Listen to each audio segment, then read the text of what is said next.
우리가 축복 대신방을 가을이 시작했는데 벌써 겨울의 문턱에 이르렀습니다. 대신방을 하면서 하나님이 우리 신앙 공동체, 우리 참사랑재단에 주셨던 말씀을 우리가 기억하면서 다시금 축복의 말씀으로 돌아왔습니다. 우리 민족이 얼마나 복받기를 좋아하는지 숟가락에도 심지어는 밥그릇에도 복자를 써놓고 그 복자가 쓰인 숟가락으로 밥을 먹고 굴을 떠먹으면서 복을 먹는다고 생각할 정도로 복을 갈망한 민족이 우리 민족입니다.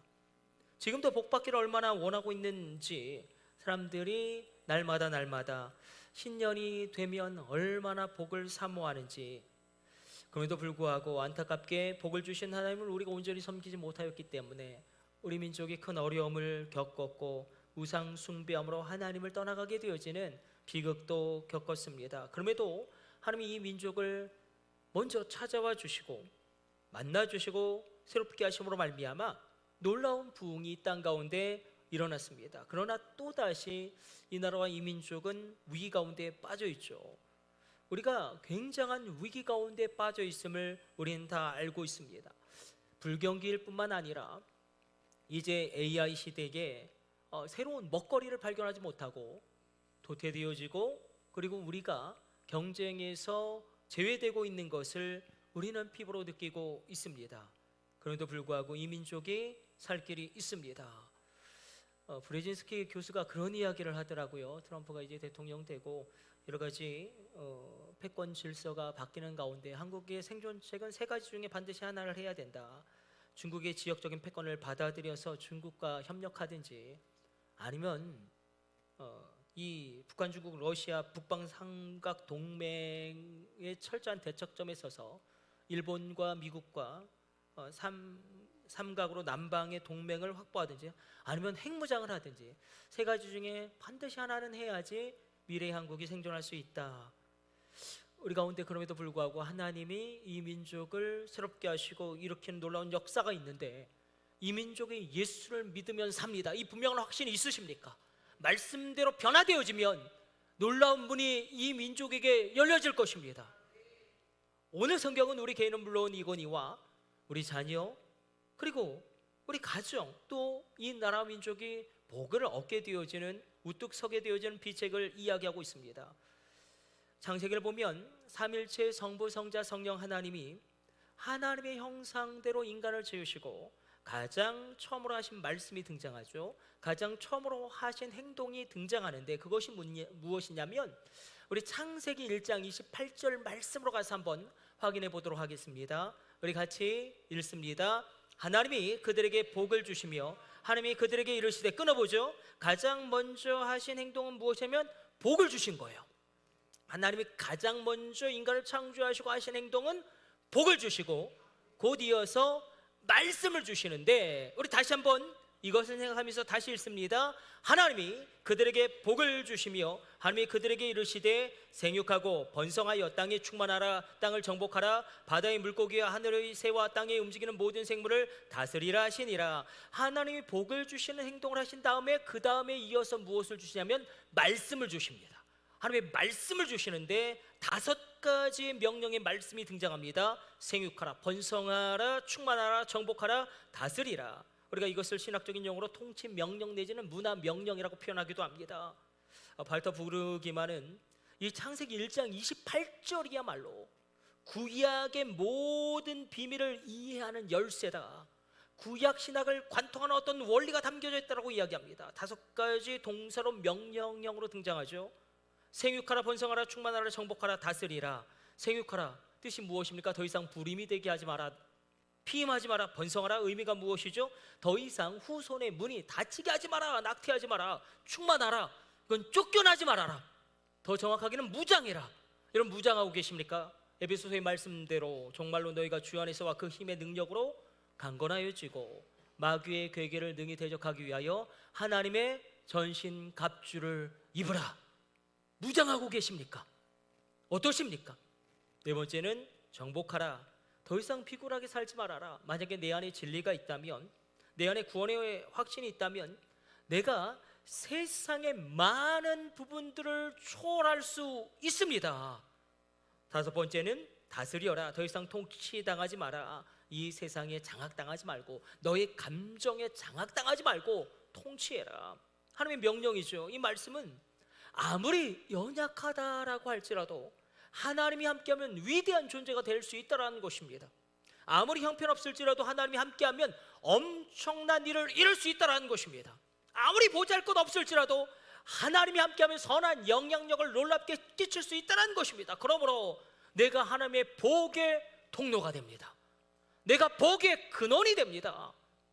하나님 인간을 창조하시고 제일 먼저 행동하시고 말씀하신 것이 복을 주시고 우리에게 이 놀라운 5가지의 명령을 하신 것인데, 하나님 우리를 처음부터 복되게 하고 계신데 그런데 어떠십니까? 정말 복을 받으셨습니까? 그래서 오늘 복에 대해서 살펴보는데 시편 1편에서 이야기하고 있죠. 시편 1편 1절과 2절은 굉장히 중요한 복에 대하여 하나님의 말씀을 우리에게 증언하고 있습니다. 한번 이렇게 생각해 보죠. 복음주의가 있죠. 우리는 복음주의죠. 우리 모든 개신교는 복음주의입니다. 복음주의는 4가지의 기둥이 있는데, 첫 번째는 성경 중심주의죠. 하나님의 말씀입니다. 창세기에서 요한계시록까지 하나님의 말씀입니다. 살아계신 하나님의 말씀입니다. 이것을 믿으시면 아멘. 두 번째는 십자가 중심이죠. 예수님의 십자가 부활이 나를 구원하고 나를 새롭게 하고 나를 살리는 속죄의 능력입니다. 험한 십자가의 능력이 있습니다. 복음은 나를 변화시킵니다. 세 번째는 성령주의지 않습니까? 성령주의, 회심주의죠. 죄인은 거듭나야 하고 반드시 계속해서 성령의 감동, 감화, 역사하심 가운데 성화의 길을 달려가야 된다. 우리의 삶이 경건해지며 마음이 거룩해지며 삶이 거룩해지는 그런 놀라운 일들이 성령의 역사함으로 일어나야 된다. 마지막 4번째는 행동주의라고 표현할 수 있겠죠. 내 내면의 변화는 반드시 삶의 변화로 나타나야 한다. 내 삶이 변해야 된다. 내 행동이 변해야 된다. 복음의 관점에서 보면 복은 많은 것을 소유하고 많은 명예를 소유하고 많은 권력을 소유하고 많은 사람들을 소유하는 소유가 아니라 상태입니다. 상태. 하나님 말씀이 창세기에서 요한계시록까지 하나도 빠짐없이 믿어지는 상태, 이게 복이요.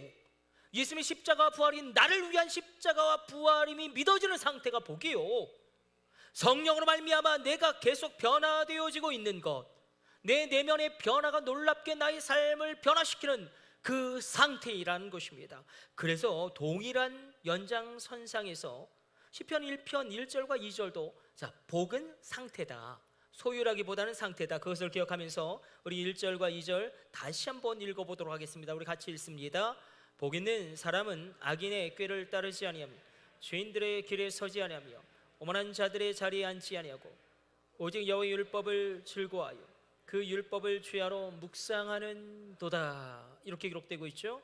복 있는 사람을 설명하는데 일단 악인의 꾀를 따르지 아니하며 죄인의 길에 서지 아니하고 오만한 자리에 앉지 않는 3가지 상태, 하지 말아야 할 것을 하지 않는 상태 가운데 있는 사람이 복된 사람이다 라고 이야기하고, 또 반드시 해야 할 것을 하는 사람이 복된 사람의 상태다라고 이야기하는데, 그 반드시 해야 할 것이 무엇이냐면 주님의 말씀을 주야로 묵상하는 사람, 하나님의 말씀에 영향받는 사람이 복된 사람이다라고 이야기합니다. 이 본질적인 싸움이 우리 가운데 펼쳐지고 있습니다. 복 있는 사람은 그러므로 악인의 꾀를 따르지 않는 사람이며, 복 있는 사람은 그러므로 죄인의 길에 서지 않는 사람이고, 복 있는 사람은 오만한 자의 자리에 앉지 않는 사람이다. 바꿔 표현하면 복 없는 사람은, 점점 가속도가 붙죠. 점층법이 사용되고 있습니다. 복 없는 사람은, 복을 잃어버릴 사람은, 저주받을 사람은 악인의 꾀를 따르기 시작하다가 죄인의 길에 들어서고 급기야 오만한 자의 자리에 앉는 사람이다라고 우리가 바꿔 표현할 수 있을 것입니다. 악인의 꾀를 따르다가 죄인의 길에 들어서다가 이제 아예 오만한 자의 자리에 앉아버립니다. 이 상태가 복 없는 사람, 저주받을 사람, 무너질 사람의 상태다. 그래서 우리가 한번 이 3가지를 깊이 축복 대신방 기간과 겹쳐진 이 시기에 살펴보기를 원합니다. 악인이 누구냐? 악인의 꾀를 따르지 아니하는 사람이 복된 사람이라면 악인은 누구냐? 악인은 히브리어 원어는 레샤임이죠. 악인은 도둑질을 하고 사기를 치고 나쁜 일을 해서 악인이라기보다는 성경에서 레샤임 악인이라는 의미는 기준을 잃어버린 사람이에요. 기준이 잘못 띄어져 버린 사람. 그런데 이상한 것은 우리가 무엇을 기준으로 삼느냐에 따라서 우리의 인생의 해석이 달라집니다. 세상을 바라보는 해석도 달라집니다. 파리올림픽에서 개막식에서 기억나십니까? 예수님이 트랜스젠더로 묘사되어지고 예수님의 12제자가 동성애자들로 그렇게 표현되고 있죠. 세상 사람들은 그렇게 이해할 거예요. 이건 인권 옹호적인, 동성애 옹호적인 문화 공연이다. 그러나 우리가 성경의 기준으로 그것을 바라보면 이건 가증한 일이죠. 하나님 앞에 가증히 행할 일이죠. 기준이 다른 거예요. 어떤 기준으로 바라보느냐에 따라서 해석이 달라집니다. 여러분의 인생의 해석이 믿음의 기준으로, 말씀의 기준으로 해석되어지시길 축복합니다. 내가 지금 어떤 기준에 있느냐에 따라서 전혀 다른 해석이 나온다. 인생에 대해서, 삶에 대해서, 세상에 대해서. 악인이라는 말 자체가 그러므로 기준을 잃어버린 사람, 기준을 잃어버리니 중심도 잃어버립니다. 사실 세월호 참사가 왜 일어났습니까? 안전 기준을 무시한 것입니다. 배를 불법적으로 개량하고 안전 기준을 지키지 않게 되어지자 수평을 이루어야 할 배가 수평을 이룰 힘이 없는 것입니다. 기준을 잃어버리니 힘도 잃어버리더라. 여러분의 기준이, 여러분의 중심이 힘이 있을지어다, 생명이 있을지어다. 제가 이 사진 정말 많이 보여드린 것 같아요. 우리 한번 짧게만 생각해 봅시다. 플로리다에 허리케인 앤드류가 상륙하죠. 그리고 정말로 모든 것을 다 휩쓸고 갑니다. 다 파괴합니다. 카메라맨이 이 휩쓸고 간 자리를 촬영하다가 우연찮게 모든 것이 다 무너져버린 그 곳에 홀로 독야청청 건재한 집 한 채를 발견하고 달려갑니다. 아니, 저 집은 무엇이냐? 마침 집주인이 마당을 청소하고 있는데 그 집주인에게 묻죠. 아니 아저씨, 다른 집은 다 날아가 버리고 이렇게 부서져 버리는데 유독 아저씨 집만 이렇게 건재한 이유는 무엇입니까? 그때 그 집주인이 무엇이라고 대답합니까? 이렇게 대답하죠. 우리에게 많은 생각을 하게 하죠. 이 집은 내가 직접 지었습니다. 플로리다 주정부의 건축법 기준대로 100% 지키며 정확하게 따르며 지었습니다.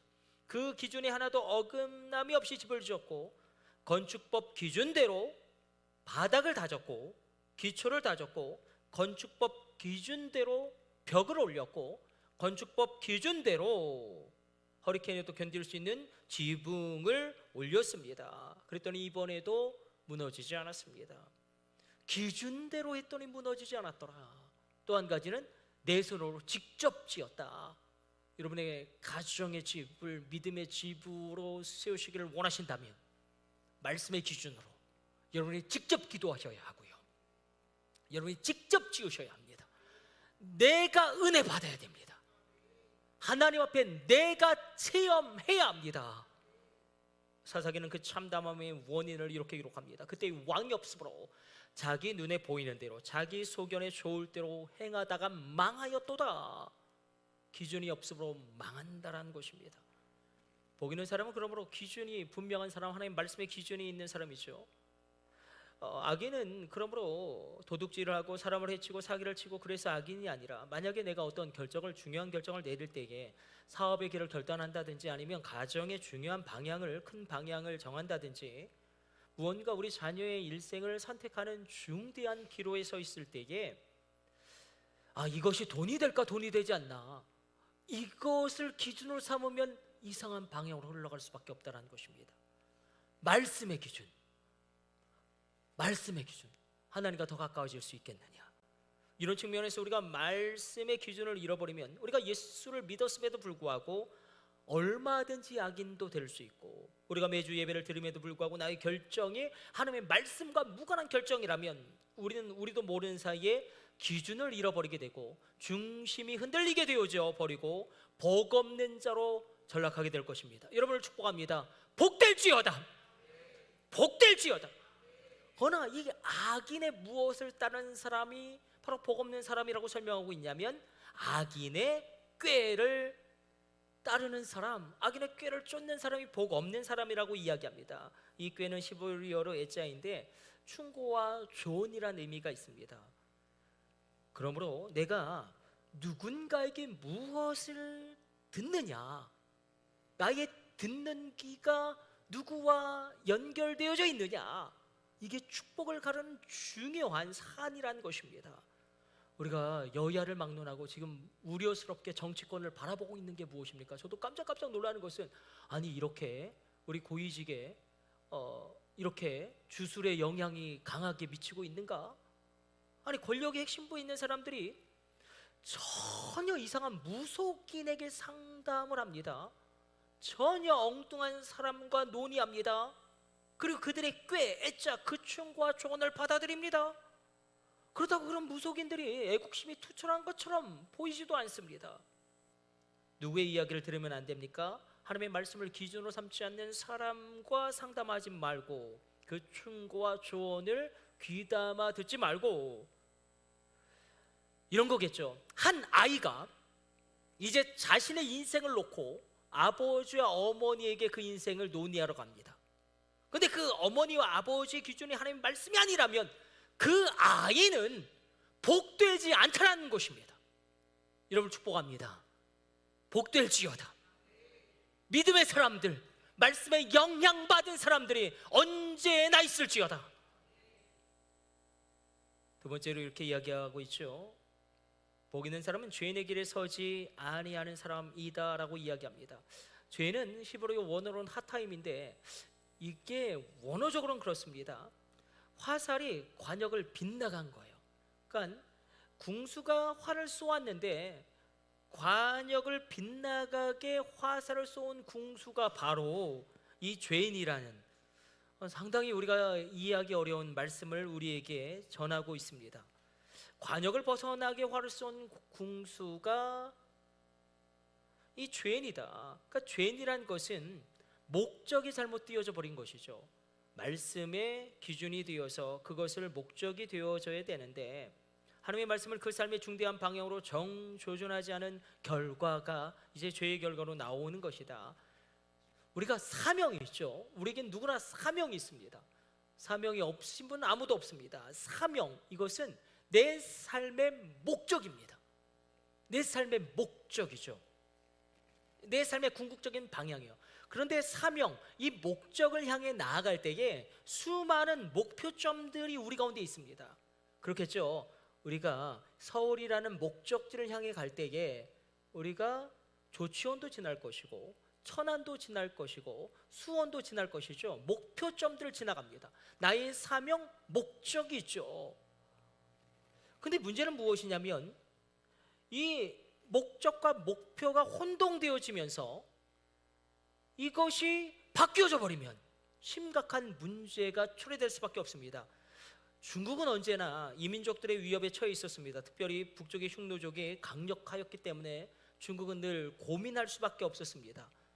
전국 시대의 혼란을 평정하고 통일왕국을 이룬 진시황이 저 북방의 유목민족을 어떻게 우리가 대비할 수 있을까 생각하다가 생각을 하나 합니다. 꿈을 하나 꿉니다. 만리장성을 쌓자. 근데 여러분 우리가 생각해보면 느헤미야도 마찬가지죠. 느헤미야도 외부의 침입에 대비하기 위하여 예루살렘 성벽을 쌓습니다. 느헤미야나 진시황 둘 다 시작은 비슷하였지만 그들의 리더십도 엇비슷해 보입니다. 그러나 왜 이렇게 결말이 판이하게 다른가? 왜 그렇습니까? 진시황에게 있어서 만리장성 축조가 사명이 되어져 버린 거예요. 목적이 되어져 버린 거예요.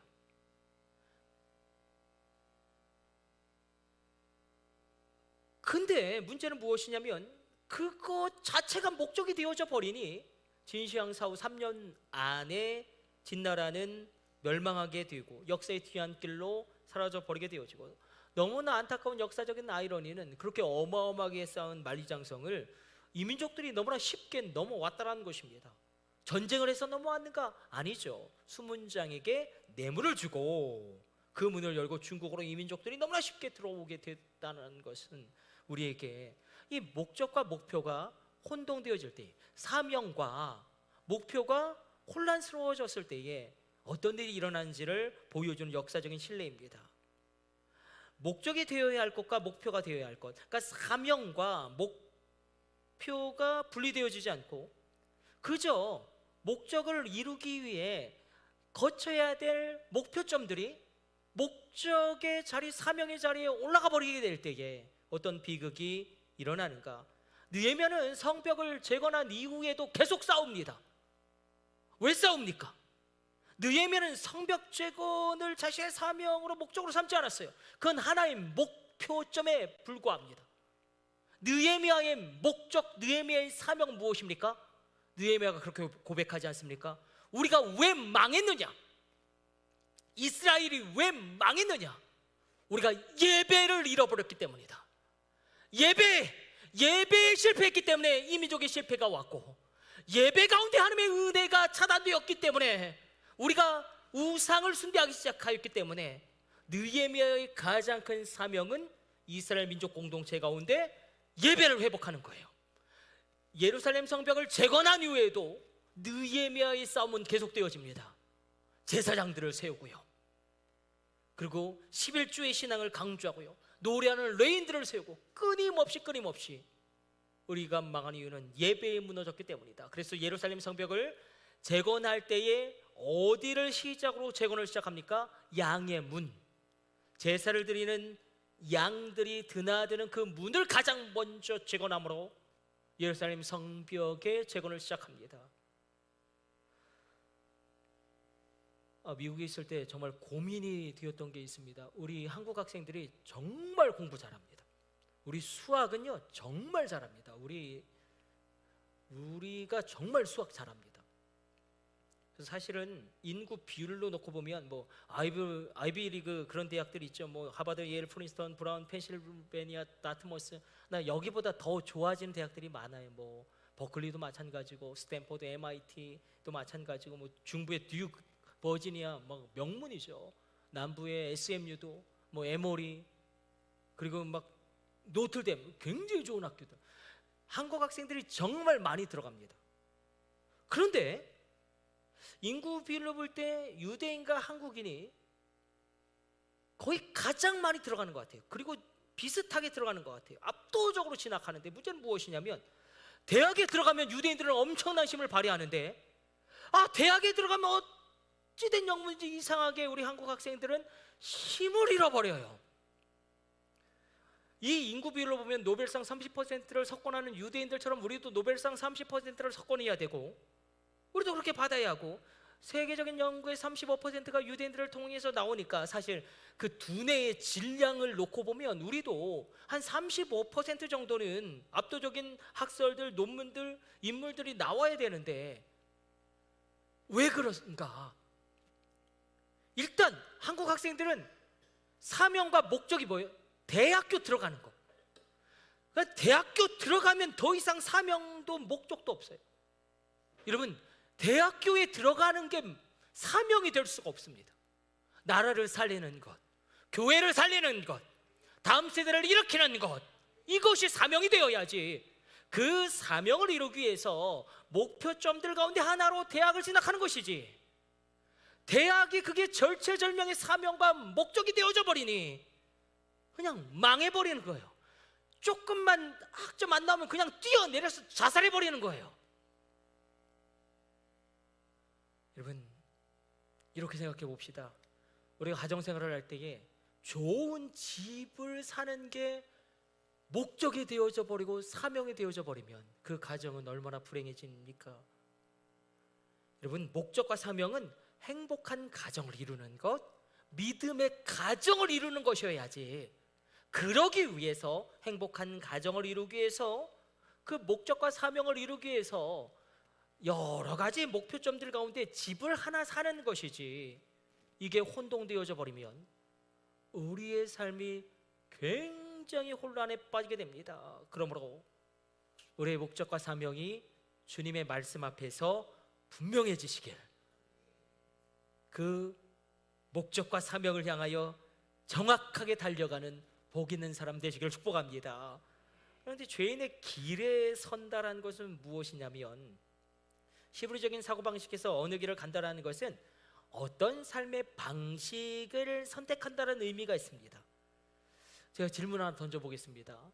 조상들의 죄가 나에게 영향을 미칩니까? 미치지 않습니까? 나의 아버지의 죄가 나에게 영향을 미칩니까? 안 미칩니까? 당연하죠. 안 미치죠. 예수님의 십자가는 나의 모든 저주를 끊어내고 모든 조상들의 저주를 끊어내는 능력이 있습니다. 놀라운 은혜가 있죠. 그래서 주님이 지금 말씀하시지 않습니까? 이 복음의 능력이죠. 이전 것은 다 지나갔으니 보라, 새 것이 되었도다. 새 것이 되었도다. 그런데 레위기 26장 39절에서 이 복음과 상충되어지는 이야기를 합니다. 이런 말씀이 있는데 우리 한번 찾아가서 읽어보도록 하겠습니다. 레위기 26장 39절 말씀 우리 같이 읽습니다. 너희 남은 자가 너희 원수들의 땅에서 자기의 죄로 말미암아 쇠잔하며 그 조상의 죄로 말미암아 그 조상같이 쇠잔하리라. 너희가 망하는데 너희의 죄로 망하고 또한 조상의 죄로 말미암아 너희가 망한다. 아니, 조상들의 죄 때문에 내가 망한다. 아버지의 죄가 나에게 영향을 미치는가? 그러나 오늘 말씀을 읽어보면, 원어로 읽어보면 조상들의 죄 때문에 내가 망한다는 것이 아니라 빠노트 아보탐 이탐, 이것은 이런 의미가 있어요. 조상같이 살다가. 뭐라고요? 조상같이 살다가, 그러니까 조상들이 살던 그 죄의 방식대로 똑같이 살아가다가 망한다는 거예요. 망한 이유는 조상들이 행한 죄가 나에게 영향을 미쳐서 망하는 것이 아니라 내가 조상들이 지었던 죄를 똑같이 반복함으로 말미암아 그 죄의 패턴 가운데 살아감으로 말미암아 그 죄 안에서 망한다는 것입니다. 여러분을 축복합니다. 선대의 더러운 습관과 악습은 끊어질지어다. 정리되어질지어다. 반복적인 죄는 끊어질지어다. 중독의 죄도 끊어질지어다. 이것이 어떻게 가능합니까? 우리에겐 성령님이 계십니다. 나의 힘으로 되지 않고 나의 능으로 되지 않지만 성령님은 되게 하시는 분, 하게 하시는 분. 그러므로 여러분 가정 가운데 우상 숭배가 정리되어지고 악습이 끊어지게 되어지고 조상들의 죄의 행태가 나의 당대에서 끊어지게 되어지는 거룩한 단절이 있을지어다. 거룩한 단절이 있을지어다. 마지막 세 번째로 이렇게 이야기합니다. 복 있는 사람은 오만한 자의 자리에 앉지 아니하는 사람이다. 오만한 자는 레침이라는 히브리 원어를 쓰는데 조롱한다는 뜻이 있습니다. 비웃다는 뜻이 있습니다. 그러니까 하나님을 조롱하고 비웃는 사람이 오만한 자죠. 단순히 막 교만한 사람이 오만한 자가 아니라 하나님을 비웃고 조롱하는 사람들이 오만한 자다. 근데 어떻게 하나님을 조롱하고 비웃는가? 하나님을 인정하지 않으면. 그래서 우리가 얼마든지 오만한 자가 될 수 있습니다. 왜냐하면 성경에서 하나님을 인정한다는 것은 굉장히 무서운 의미가 있습니다. 자, 오만한 자는 우리가 앞서 살펴보았던 기준이 잘못된 악인이나 목적이 잘못된 죄인보다 더 적극적으로 죄를 범하는 사람이죠. 왜 오만한가? 왜 하나님을 비웃고 조롱하는가?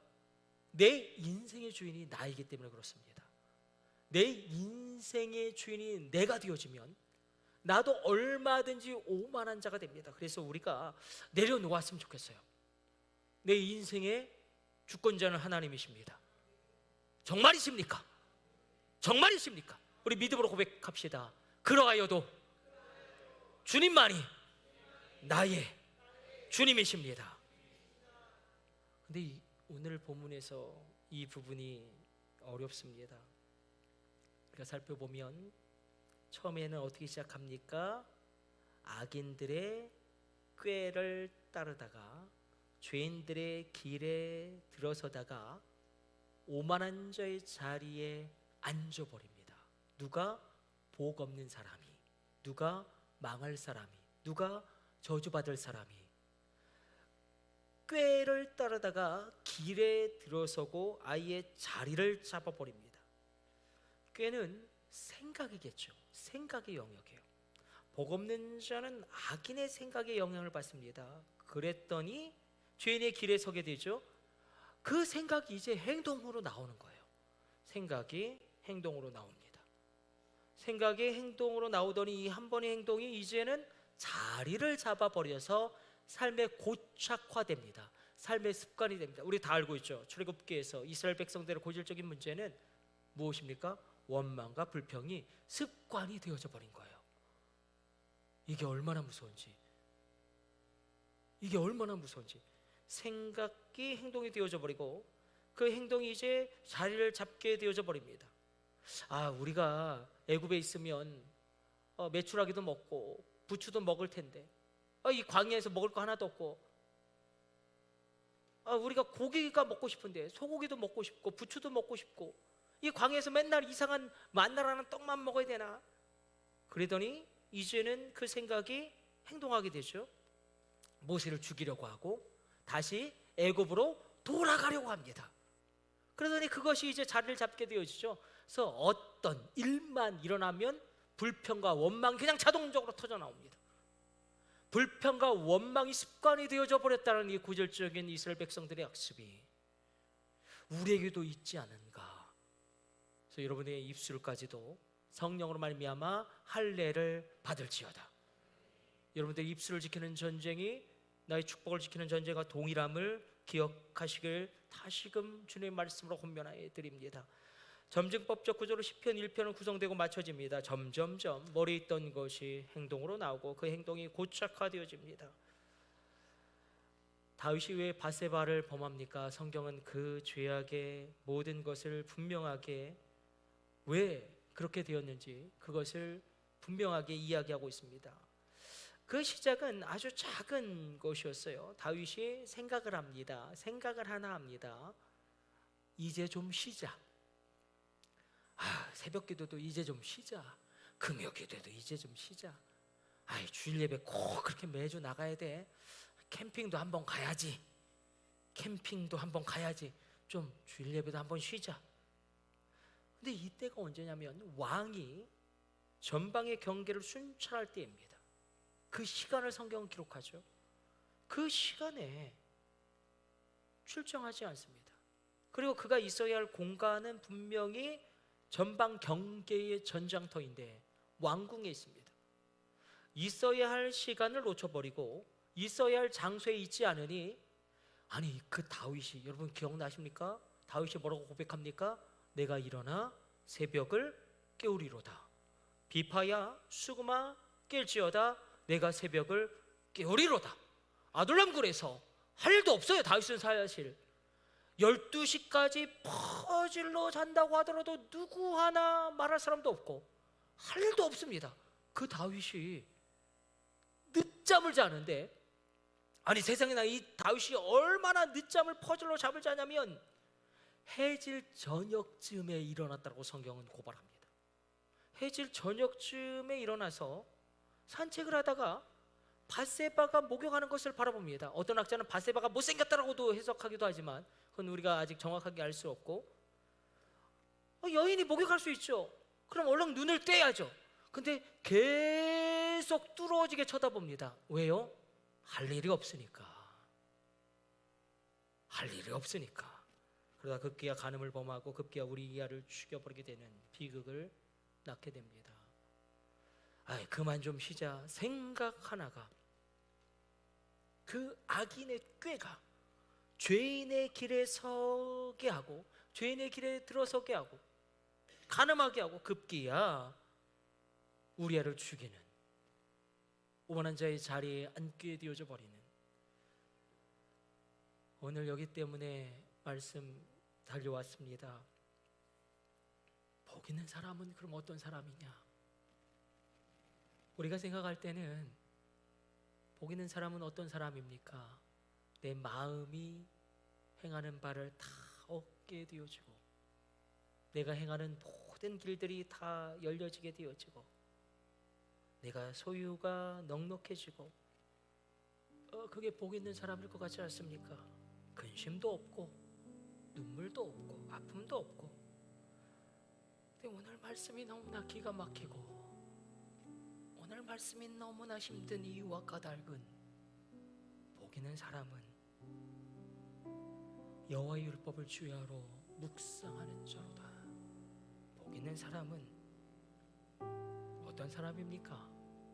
삶의 절망이 있을지라도, 삶의 한계가 있을지라도, 삶의 질병이 있을지라도, 아니 삶의 한계와 질병과 아픔이 있기 때문에 어찌할 수 없이 하나님 말씀 앞에 설 수밖에 없는 사람이다. 그 사람이 복된 사람이다. 오직 여호와 율법을 주야로 묵상하는 자로다. 묵상하고 싶어서 묵상하는 게 아니에요. 묵상할 수밖에 없기 때문에 묵상하는 것입니다. 진리로 말미암아 자유케 될지어다. 복 있는 사람은 누구냐? 하나님의 말씀을 묵상할 수밖에 없는 사람이다. 어떠십니까? 고난과 질병과 아픔으로 주님의 말씀 앞에 설 수밖에 없으시다면, 주님의 말씀을 붙잡을 수밖에 없다면, 세상이 다 나를 버렸기 때문에 내가 주님의 말씀 앞에 설 수밖에 없으시다면, 그 상한 심령이야말로 복된 자라는 하나님의 말씀을 받아들일 수 있으시겠습니까?